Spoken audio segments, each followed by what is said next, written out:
Nous allons vous faire découvrir un univers souterrain unique en son genre. Un univers où vous rencontrerez des hommes passionnés qui maîtrisent des techniques très perfectionnées.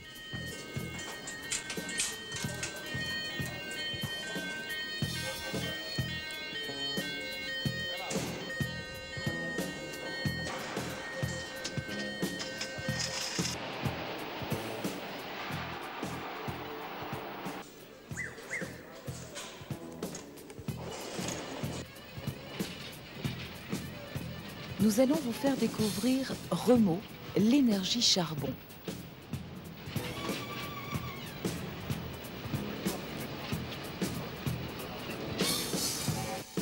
Le puits Remo a été foncé en 1922.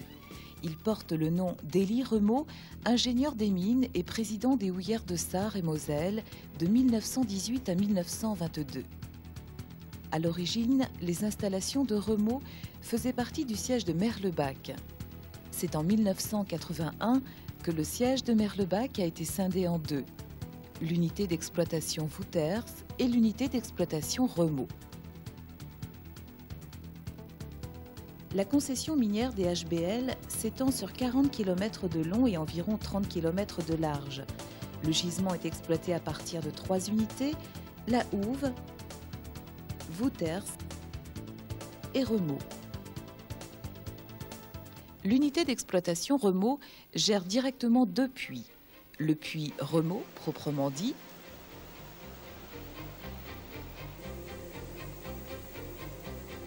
et le puits Merlebach Nord, dont la particularité est de se trouver en territoire sarrois. Une voie ferrée de 2 km permet aux mineurs d'y accéder.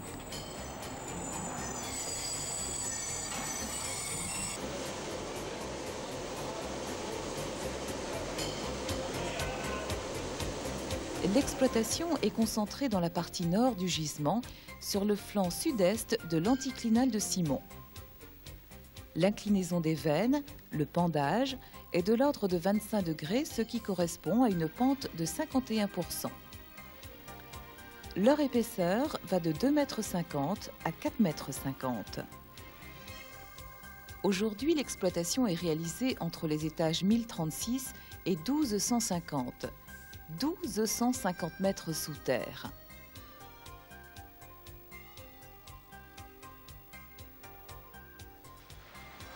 Nous sommes maintenant à l'étage 1036.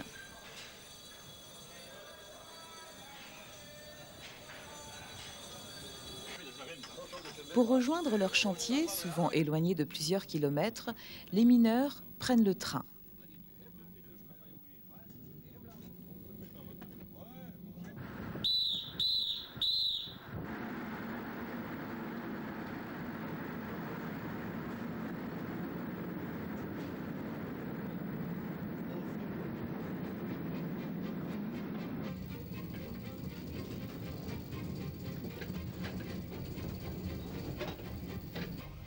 Parfois, ils empruntent également un moyen de transport original, le télésiège.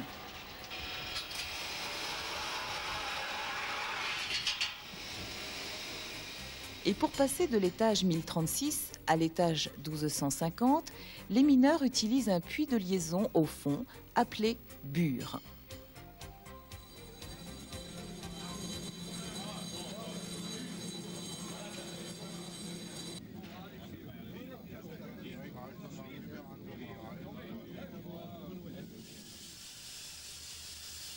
Mais avant d'atteindre les veines de charbon, il faut creuser des galeries d'accès.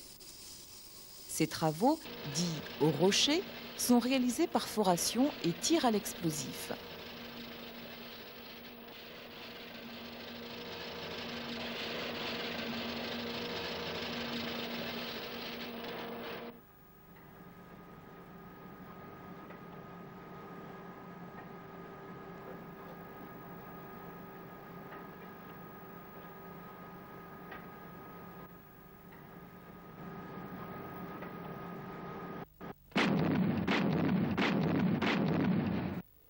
Après le tir, les produits abattus sont évacués.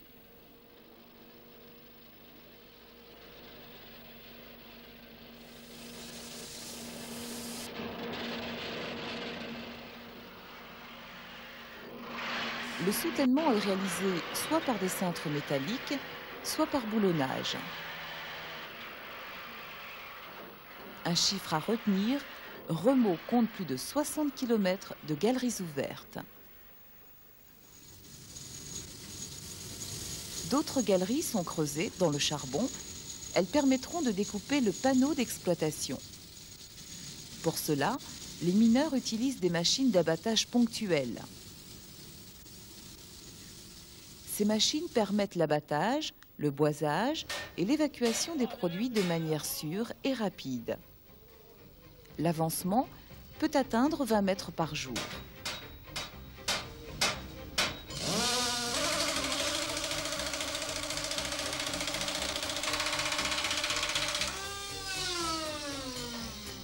Ce schéma va nous permettre de mieux comprendre le processus d'abattage du charbon. La veine de charbon est exploitée entre deux voies parallèles, la voie de tête et la voie de base. Le panneau d'exploitation est un parallélépipède rectangle qui s'étend sur plusieurs centaines de mètres de longueur et quelques 200 mètres de largeur. Ces essais, filmés au jour, permettent de mieux voir les différents éléments servant à l'abattage du charbon. La haveuse est une machine impressionnante qui abat le charbon à l'aide de ses deux tambours hérissés de pics. L'ensemble est mu par des moteurs électriques. Le charbon tombe dans le convoyeur blindé qui l'évacue.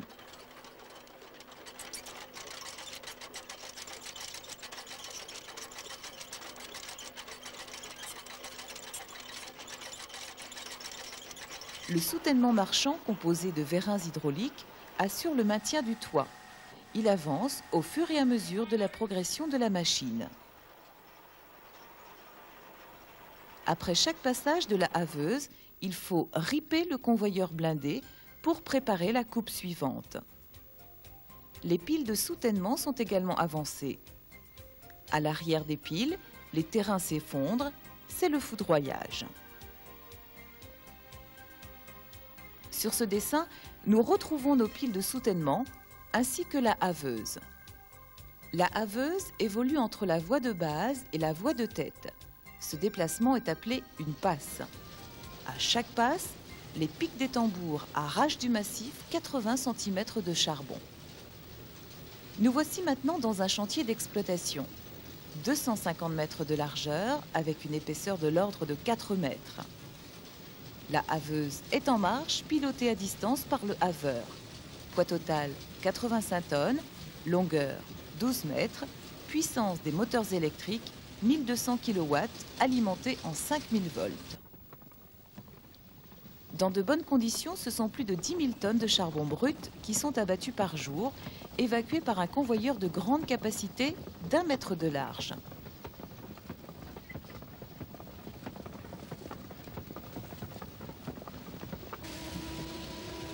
150 à 180 piles de soutènement, pesant chacune 15 tonnes, soutiennent le toit.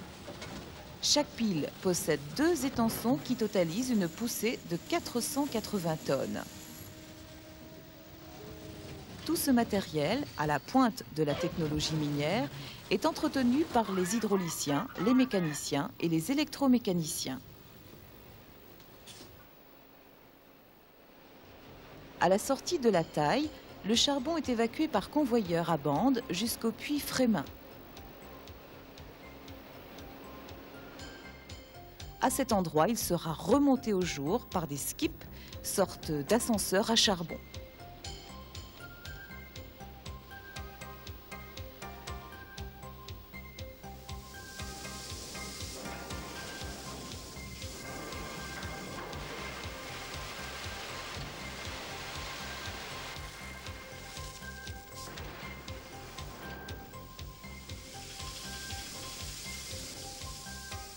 Il est ensuite traité par le lavoir de Frémin.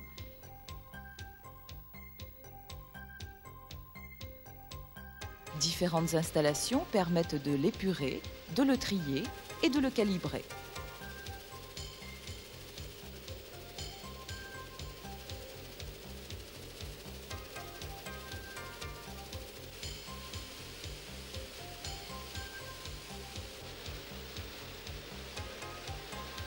Enfin, il est expédié vers les clients, centrales thermiques ou réseaux de chaleur, qui ont besoin d'un charbon répondant à des normes et des exigences de qualité très précises.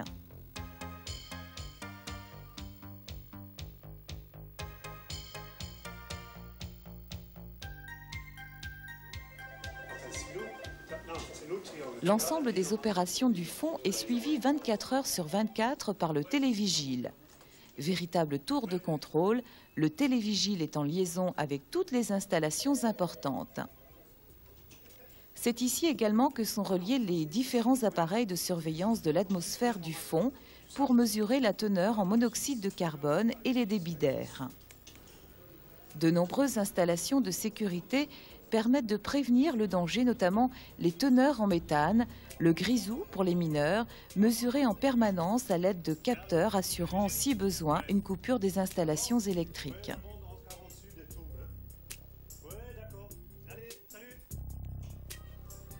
Pour les mineurs, la sécurité est une préoccupation permanente.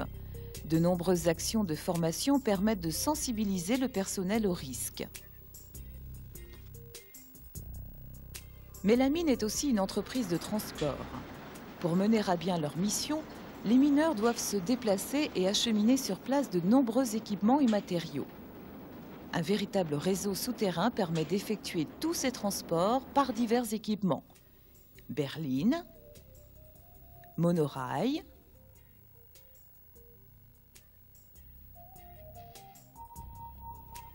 et birail au sol pour le transport des piles de soutènement.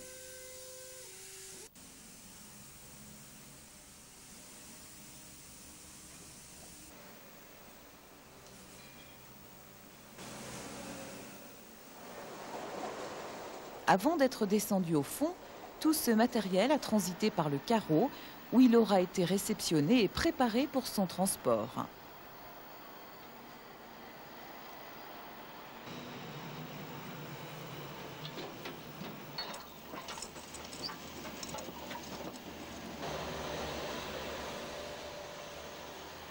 C'est au jour que se trouvent également d'autres services indispensables à la bonne marche de la mine. Atelier,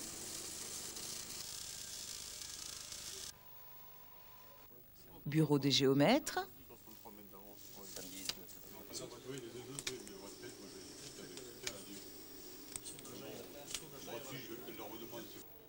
bureaux administratifs, lampisterie.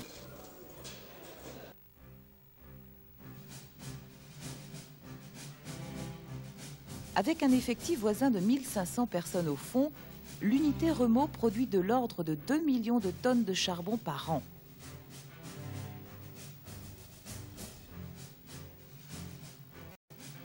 Face à la concurrence des autres énergies et notamment du charbon importé, l'avenir du charbon est limité. La fin de l'exploitation charbonnière française est programmée à l'horizon 2005.